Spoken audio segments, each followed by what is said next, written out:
Well, how many businesses do you have? I feel like it's like a ton. A lot. I mean, I do everything from, I actually have an ammo business too that I just actually am shipping the machine because ammo up right now is hot. I'm in cannabis. I'm in medical liens. I do insurance, real estate. The supplement thing is kind of my big thing, the clothing brands. I'm involved heavily with Trifecta now with the food. I get Trifecta deliveries and I'm in. I'm game. And I never have been before. Yeah, unfortunately, thank goodness, like the supplement sales are still very strong for me right now. It's something that you're getting a lot of now. It's like, because, four-time Mr. Olympia. So if people have been asking you for your suggestions on what they should do and how they should kind of pivot. Yeah, to be honest, I mean, I just had someone hit me this morning in Instagram, and they're like, hey, what'd you do for your back workout? Because I've been posting up like, hey, I'm taking a pre-workout. I'm doing stuff in my garage. I have a pull-up bar. I have some barbells and dumbbells. But I have a club, actually. It's called Cutler Club, and it's a membership club. And people there, I spit out programs for people that include the diet protocols also. So I'm using what I have, and people know kind of what I have in my garage. And I'm a huge cardio nut at this point in my career. Like, I do cardio twice a day. I start my day with fasted cardio. And I tell people that the biggest advantage you have to what is going on right now is to stay on track with your diet. You need to eat smaller portionate meals. Don't snack, because that's what people are doing, especially if people are working from home. So for me, I'm trying to show, number one, exercises week to week through Instagram and obviously my club, which will allow people to stay active. But I think getting up in the morning and doing some sort of exercise is what I've stressed since day one of my career. And I think that's important for a lot of people. Just kickstart your day and kickstart your metabolism. You've been in Vegas a long time. How weird is it to see everything kind of shuttered? It's really strange, to be honest. Remember, I moved here in 2002. I came to compete in the Olympia in 99, my first year. When I came to see the lights and all that craziness and the activity that was going on, it was amazing. And to see that totally sidelined, everyone out of jobs, everything shut down right now. Yeah. I mean, the strip is pretty much closed. And now people aren't traveling. A week ago, people were still walking the strip. A lot of competitors that retire and move away, they either move away from the sport or they kind of vanish. You've managed to just still become so relevant and stay involved and still be this fan favorite, which is, I'm sure that wasn't by accident, because I feel like nothing you do is by accident. You know what, Zach? I don't know if I planned it. I just love what I do. And when you're passionate about it, I mean, I started following weight training at the age of 12. And Joe Weider was a huge mentor to me. Like, he had the passion. So for me, it was just to see his passion. It kind of bled off into me, where I knew that this would be a lifelong career. And even when I retired, I still wanted to be active. So I promote 4 fitness shows, which 2 right now are postponed. I had 2 in April, actually, that got postponed. So that's another thing that I do. Can I ask you something about that, though, real quick? What does that – I mean, that means all the prep, all the stuff that you had put in, and I'm sure that takes months, just stops? I mean, do you lose it? Do you get to pick it back up? For us, this is the issue, is I have a Cutler Classic that was scheduled for April 2020. It was April 11th, okay? It's been postponed to May 30th. The problem is I had a lot of people cancel out of the show, but there's so many people that are still hanging on. So I'm kind of tossed between, okay, do I totally push the show till the summertime and then all that prep that they did goes down the toilet? Or do I the people can't prep because they can't train at the gym and they can't find a reason to work out. Some people need the gym. Other people find certain ways to do it, whether they're training under a trainer or they're going out. I see a lot of people working out in the parks. Listen, you can still stand on stage. You're going to be your best of all time. Who knows? But the truth is it's going to be the best of who was able to get to the show and perform. And that's why I encourage people to stay on track. The prizes are all still going to be the same. We know the attendance probably will be down somewhat. But if it's your passion, you don't care. I never did anything I ever did in bodybuilding for the money. To be honest, I was a broke bodybuilder when I started. All I cared about was having enough chicken breast and enough gas to drive to the gym every day. I never imagined it would ever go to the levels that it did, and I was able to make a living. When I started making a living through my Joe Weider contract, I was like, man, this is crazy. I remember Joe saying to me, I want to pay you to work out. That's what he actually said, those words to me. And I remember thinking as a 22-year-old kid, like, my goodness, like, this is the godfather of bodybuilding is going to pay me to work out every day. Like, what kind of, at 22, you have, like, that's your dream, right? I was going to school for criminal justice. I wanted to be a cop, but here I was getting offered double the money to be able to stay home and work out. So I was influenced even more to continue to pursue my career. Do you think that this pandemic and not knowing when this will kind of alleviate, do you think it's going to have a lasting impact on the industry? I don't know the outcome. I mean, I wish I had the answers. I don't. I know some people affected personally. I found just one this morning, unfortunately, that, I was one of the ones in the beginning to think, okay, how serious is this thing? Questioning, okay, is it real? Mm-hmm. You hear all the conspiracy theories. But the truth is now I've realized that people are affected that somewhat are close to me. And it's a real thing. When it affects a person close to you, then you realize, okay, this is real. It feels like it's gone on a lot longer than it has, but it still probably has a lot more to go. And, it's not a vacation for the people that aren't sick. I mean, I'm trying to do the same. I'm training harder than I have been. I'm trying to reach as many people as I can and get their insights, not just on how to use time wisely, but also, how to come out of this a stronger person, be it mentally or physically. My routine is exactly the same. I get up in the morning, I'm working out, I eat the breakfast, I do all my calls, I'm focusing on business. I don't know how long we've been, like, certain places have been locked down a little less or more. But I think of 12 days here in Las Vegas that things have really slowed down tremendously. And I think it's still the early stages. Like I mentioned, we're talking end of May and June, that places plan to open back for business. And how limited is that going to be? That's the big question mark. Are they going to limit these places? I did want to ask you about, I did want to pivot real quick about all the businesses that you're in. And I mean, Trifecta specifically. I know Trifecta's come on strong, and I know you're involved in a lot of different businesses. How do you choose which ones you get into? Number one, relationships is everything. And I've been in this business a long time. I've developed a lot of great relationships.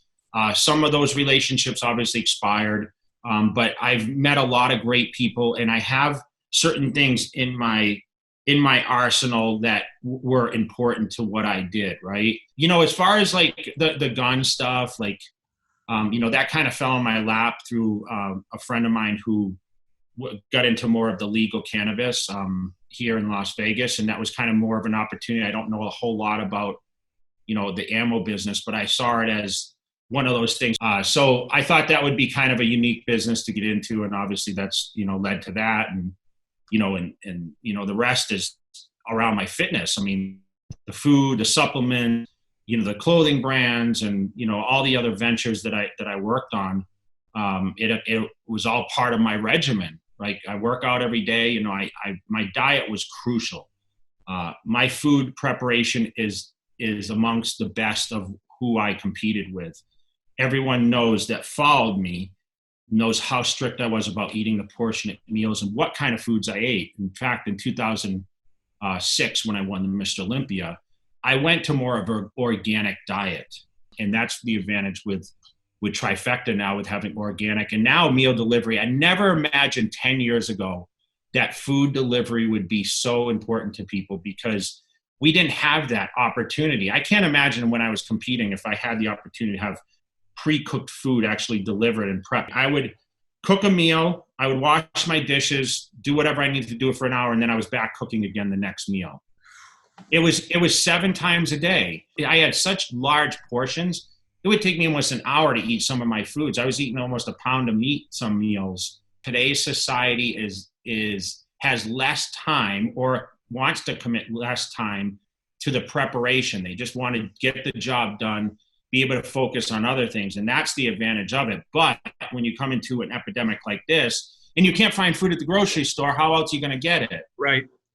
Yeah. And that's where, the business has really come into play as kind of a savior for a lot of people. You were huge when you were on stage, just like any open bodybuilder. They're really big, but not everybody gets to come down to size and, and I mean this in the greatest, in the nicest way possible, look as good as you do. Like, you know what I mean? They don't carry it as well as you do. Why is that? I mean, I started with a great physique when I started training. People look back and they say, well, you were skinny or whatever. Yeah, of course I look skinny compared to what I like transformed into. But the first year of training, I put on like 40 pounds in the first 6 months. And I started at 200. I was 240. That's about what I weigh now. Mm-hmm. And obviously maturity sets in and muscle mass, and it's really hard to lose that muscle. But the consistency about what I do, and I call my life kind of like a Groundhog Day effect, because I do the same thing every day and I eat the same meal, but I still eat very clean and I eat consistent. Besides the days I'm at the expos or I'm traveling, I don't necessarily pack my meals all the time with me, but the diet is 80% of what you do. And that people are surprised when I tell them. They said, Jay, what's a quick way, or what's the secret, or there is no shortcuts. There are no secrets. It's the consistency of what you do that drives you to become great in the physique wise. You need to be able to be consistent with what you do. Do you miss carrying around that much weight? I can't imagine you do. I don't. I miss the lights and I miss the excitement. I miss the fan applause. I sit and watch the Olympia this past year in the front row, and I watch these guys on stage, and I don't envy the process, because I know how it's not just the training that was the easy part. It's the dieting and really trying to fine tune the physique to land on that stage and hope that you're at your best comparable to whoever's standing next to you, right? There's just a lot that goes into fine tuning to be your absolute best on the stage. We all look great in the magazines. I mean, after you're, hydrated a little bit and you're shooting pictures, or if you're doing it 3 weeks prior, it's different. But now with social media doesn't lie, right? Right. So you see what's there in real life on a day-to-day basis. And we've seen so many people look great prior to the contest, but I don't miss the weight. I don't miss the eating portion of it, because that was a lot of food. Man, so you basically could have had an apartment that was a bedroom and a kitchen and just been fine. I could have had one pan, one pot, one plate, one fork. I mean, it was just the rotation all day long. Is it tough now because, when you retired from the stage, you're asked opinions about other competitors. And if you give an opinion that somebody doesn't like, how quick are they calling you up or texting you or hitting you up over? How do you deal with it? I'm pretty neutral with that sense. I mean, there's some guys that are obviously great. I feel pretty solid because I kind of predicted Phil Heath's success way before it ever happened. So I was one of the guys that really, was positive about him, and I knew he'd be dangerous. Did I ever think he'd come up and beat me? Absolutely not. But, you look at like today's Mr. Olympia, Brandon Curry. I know there's a lot of criticism that he wasn't his best, but he was the best of what was there, right? Right. Bonnick was second, who just won the Arnold Classic. He's an amazing bodybuilder, but, he has structural flaws that some other guys are better, but I did too. And I always tend to say, well, this guy could have this, but I always revert back to, I wasn't the most genetically gifted bodybuilder either. I had a wide waist, I had to offset my shoulder, make my shoulders bigger. My conditioning suffered sometimes. I didn't come in spot on at the shows. So I'm always quick to analyze guys, but I'm quick to say, well, there's a lot of variables, and I make reason or rhyme of what I talk about. And I do know what I'm talking about. I mean, I did it for such a long time. I was a student of it. I would consider myself having a professional eye. Do I judge competitions? Absolutely not. Half the time I think someone should win, it usually goes to another person because I favor certain physiques. But I'm not one to sit there and favor because I was a mass monster in my era. Right. Just like Nasser Al-Sabati, Dorian Yates, Ronnie Coleman, whatever it is. I still look at the guys like a Dexter Jackson, a Bonnick, and Sean Ray and think those guys were phenomenal bodybuilders. I don't knock them whatsoever. Yeah, I mean, that's not something that your name gets tossed around with a lot of trash talking. I mean, it seems like you've managed to kind of stay, you know, take the high road. And that's just as you were saying before, like you missed the lights and the fan applause, but you still get that. I mean, you walk around the Olympia and people are clamoring to still, get a picture with you, talk to you. And I know it's probably different, but it's still, you've managed to maintain this level of celebrity within the industry that not everybody still can hang on to. Even Mr. Olympia, past Mr. Olympia winners. And the thing is I'm real. Like the thing, if you follow my media, I wake up in the morning and my hair is all over the place. Okay. And I get on Instagram and I say, hey guys, hey, my hair's a mess, but I don't care. Right. And this is real, right? I walk around with my shirt off and people always ask me, Jay, do you ever wear a shirt at your house? I mean, I wouldn't be in a shirt. If I wasn't doing this interview, I probably wouldn't be in a shirt right now.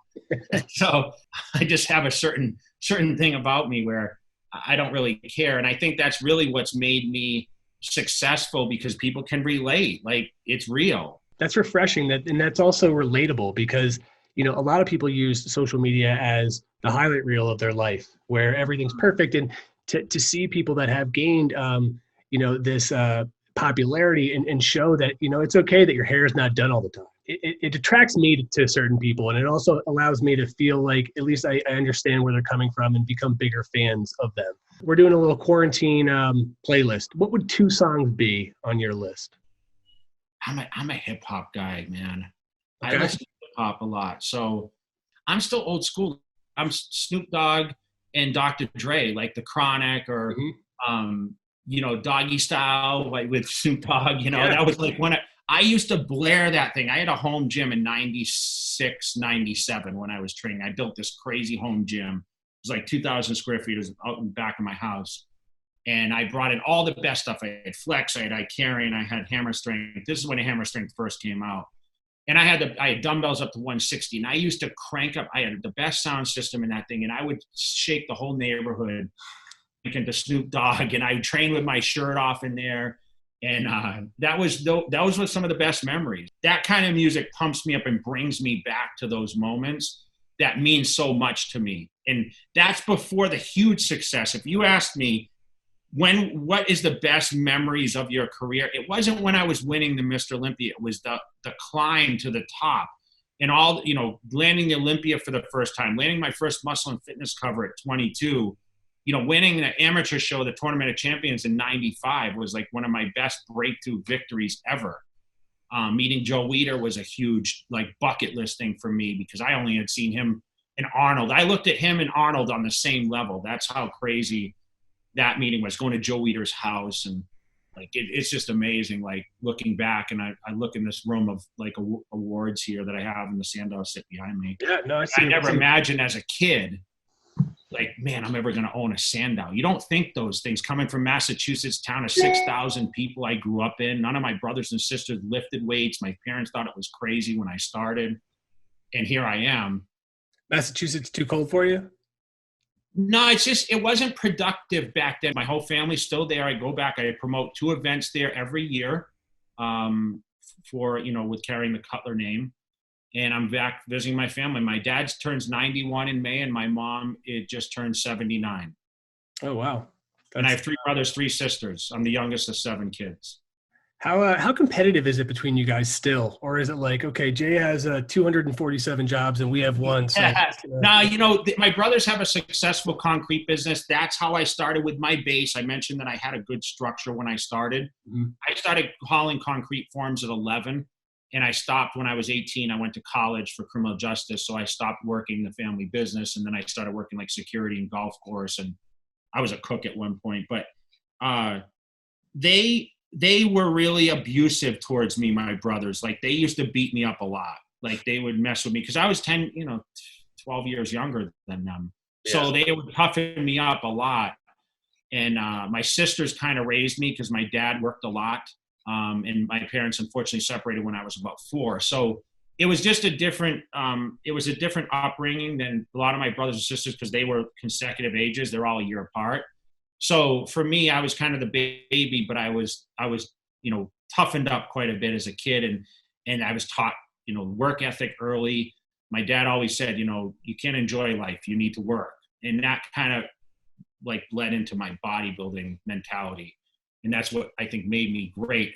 Although I mentioned I hated my family when I was, in my teenage years, because everyone was out doing fun things and I was working after school, on the weekend, school vacations, but I didn't realize how much that set me up for my values later in the work ethic for bodybuilding. I always tell people, like, if you're in your heart and it's your passion and you truly believe in it, you can do it, but you also have to have things you fell back on. Like, I was getting involved in all other aspects of business alongside, because in case the bodybuilding thing didn't work out, and trust me, I never thought I was going to be really great in bodybuilding until I landed second to Ronnie Coleman for the first time. I knew I could make a living at it because I was getting paid and I was, in the magazines, and I had developed some sort of a fan base. But I never realized that I could win the Mr. Olympia until I stood next to Coleman in 2001, and it was a very judgmental call. I had points towards me, and he had points towards him. He came out the favor, but for me, I realized that I could be great, and that's when I really put forth what I wanted to pursue as far as the top of the bodybuilding ladder. But I still did the business ventures on the side. There was a lot of people that I respected, that I listened to, that gave me a great opportunity to set myself up to where I'm at now. Cool. And I guess the last thing I would like to ask is maybe your advice for people that are competitors now that are feeling stuck because of this, the situation that we're in. Not everybody is able to, especially if you put all that time into prep and all that time into training, and then you have to just kind of stop. They may feel a little lost, and I feel like if you have any words of advice, like what they could do, I feel like they would maybe appreciate that from you. You can't expect to do 100% of what you were doing prior to everything coming to a halt, right?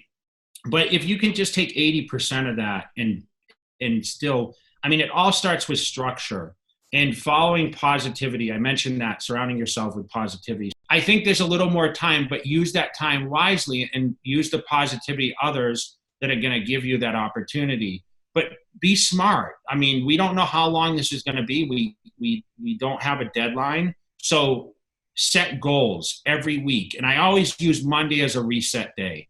Don't procrastinate with what you're trying to achieve. Do it as much of the ability that you have to do it with the circumstance. It's not going to be 100, but do a percentage of that and stay on track to what your ultimate goal is, and don't let this sideline you. Oh, that makes sense. I'm going to take that advice too. Where can we find you? Like, is there specific things that's YouTube? What's your Instagram? Yeah, YouTube, Jay Cutler TV, at Jay Cutler is my Instagram. Those are the main ones. You're going to see everything bounce off that. But yeah, no, I think that I've been a fan of your YouTube channel and, the videos you've been creating for a while. And I'm hoping that anybody who doesn't know about them already will hopefully see this and realize that there's a ton of really good stuff on there. And you've been, cranking as another job. You're a content creator now. You've been really doing a good job of getting that stuff out consistently. Yeah, and we're featuring new people on the channel too, which is really cool. We're giving the platform. We gave it to Sergio Oliva leading up to the show, and I think that helped him a lot. But we have Juan Morel we're featuring this week. He's in New York. We featured Guy's sister Nino, but a lot of new up-and-coming talent. So we're always looking for new people to feature on the channel. And it's not just necessarily me talking and walking all the time. And that's that's something that I'll close with, because I did want to know this. It's like, as you're having to create this content, does it get exhausting to where you're like, oh shit, is it like, what, maybe we got to recruit other people because it's just another job? People want to know how I train, and some people aren't super enthused about how I train, because they're like, man, I'm used to you pushing 160-pound dumbbells, and now you're pushing 80-pound dumbbells. But as you get older, you got to be a little smarter too. And like I mentioned, I don't have any physique goals as far as getting bigger, but I do pay attention. Like I mentioned, the diet is everything to me. I do find it funny when the bodybuilding fans not turn on somebody, but get disappointed that you've evolved your training, like to fit your lifestyle now. Like, you did what you had to do to become a champion, and then if it doesn't make sense, you adapt or you pivot. Yeah, what's funny is, like, we looked at Schwarzenegger became a movie star, right? and he became, a politician or whatever. But it's funny because Arnold never really put out the content on how he was training to look like he did for, like Terminator or Commando, right? It wasn't any real, maybe back in the Muscle and Fitness or, Flex magazines, they had a short thing on it. But nowadays you can see hour to hour, minute to minute what we do. And that is sometimes not enough for people. But you have to find hobbies that excite you. And eventually the weight training becomes not the only hobby that excites you anymore. Like I still get excited to go to the gym, but a lot of days, I'll be honest, I'm like, I don't feel like weight training today. I'm going to do 2 cardio sessions and I'm going to go out, we're going to go bowling, or we're going to do something that's, I'm going to swim in my backyard and do laps in my pool, whatever. And I think that's good enough. I don't have to look in the mirror and say, okay, well, I have X amount of inches on my arms or this amount of body fat on my lower abs anymore. I'm not being judged like that. And that's kind of a relief, to be honest. The amount of time you had to put into the gym and the amount of scrutiny you had to put into everything that you were doing, every angle that you turned, it seems exhausting. The amount of discipline it takes to get there, that's what separates the pros from everybody else. Yeah, and I tell everyone, they used to look at someone like a Mr. Olympia routine, whether it was me or Dorian or Ronnie or whoever, right, Lee Haney. I say if you can take a small percent of that and filter that into some sort of a routine, that's a positive thing. No one ever said, okay, I'm going to follow Jay Cutler's diet and his training routine when they're 150 pounds, right? There's a lot of variables to what we do, whether it be the diet, the training, the sleep patterns, the workout routines, the cardiovascular, how do you alternate zigzag diets with, carb rotation? I think that's the biggest confusion now is how do I stay lean and build muscle at the same time without, and consistently do that and still be motivated to go to the gym and do that. Yeah. Especially during times like this, what's going to get the person off the couch to do exercising in their own house? It's easy to leave your house and say, I'm going to go to the gym today, but now we can't even do that. So what's going to get them off the couch to use their bands or their cardio equipment or their dumbbells that are sitting in another room? You pick yourself up by watching videos, whether it's flipping through Instagram. And I think some of these home exercises people are doing are just bananas, They are. I can't imagine it because I never did it, but man, it seems crazy difficult. And I can imagine once you get there and then once you're off of it looking back, it's like, all right, I did it. And now I'm going to go bowl or I'm going to go swim. Yeah. In the East Coast mentality, I don't know if it's like that for you, but when you start hitting May, right, you get through April showers and you get into May and the weather starts breaking and people are outside, they're in the park more and whatever else. And that's when people are like, okay, what is going to keep me motivated to go to the gym that I went to the gym and was dedicated all winter because there was nothing to do outside. Yeah. And the sun's, it's coming out, it's 80 degrees now in May. And you're like, maybe I'll go do this today instead of going to the gym. And that's the big turn. And that's coming out of this thing. When this happens, I hope that people can stay on track to realize that fitness is important in anyone's routine at any level. That's the main thing that people have to follow to stay on that plan and don't fall off and just don't go haywire once the quarantine starts to dissipate some. Cool. Well, Jay, I really appreciate your time, man. Thank you so much, for hanging out with me and killing some time. I haven't left in a week and a half, and I don't think I'm leaving for another week and a half. At least I might just go in the backyard. But I'm just appreciative of your insights and of your time. And, I just want to thank you. Yeah, anytime, man. Anytime you get some topics you want to talk or whatever, I'm happy to do that. And I hope people can use this as a positive and stay focused on what you're trying to do. That's all. All right. I will take you up on that because I appreciate it. I will definitely hit you up again at some point. Okay, I appreciate it. Thanks a lot, man. Have a great one. Yeah,